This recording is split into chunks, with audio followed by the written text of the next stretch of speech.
Opioids have become the silent killer here in Utah. Shannon Grundell is here with an in-depth look at the opioid crisis in the Beehive State. Oxycodone, hydrocodone, morphine, they seem like harmless painkillers, but they're ruining the lives of families all across the state.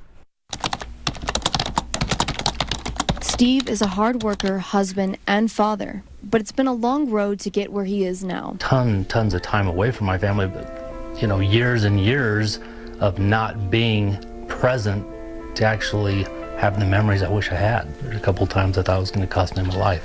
Megan is a student and soon to be married. It cost me a cousin. A boy I grew up with and played with every day. It was just a few months ago that her cousin Colin Price died of an overdose. He was only 20 years old. Although Steve and Megan have very different stories, there is one common denominator: opioids. I was taking, 30 Oxycontin a day when I did rapid detox in July of 2000. The very pills prescribed to kill the pain cause the worst pain of all. And one day, all of a sudden, you're like, holy hell, what am I doing? See, I'd already told myself that I'd be okay being a weekend dad. So I was choosing pills for my family. Having to see his mother watch his body be taken out in a body bag and placed in the back of a truck.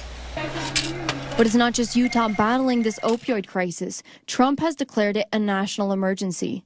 So what's being done? Here in Utah, many are working to curb the problem. For example, in September, the feds awarded Utah nearly $2 million to combat the crisis. Funds were distributed to these 11 different health centers across the state, including one here in Provo, Mountain Lands Community Health Center. Of those millions of dollars, Provo is only receiving $155,000. Yet recipients say only half of that money will actually be used for direct patient care, leaving them with a mere $80,000. Which begs the question, is that enough money? Todd Bailey, executive director of Mountain Lands Community Health Center, says no. I don't believe it's adequate funding for the crisis that we see right now. As the crisis continues to grow, healthcare management feels these critical programs remain underfunded. The lack of awareness and resources is worrisome to many people like Steve. You don't know that there's an option. How are you ever going to get out? And then if there is an option, and they do offer programs, well, how are you going to pay for it if you're not blessed like I was? Steve was one of the lucky ones, but for many, escaping addiction isn't a reality. For Steve, it took tons of money. I was pushing $1 million. Support. And I had some pretty good parents.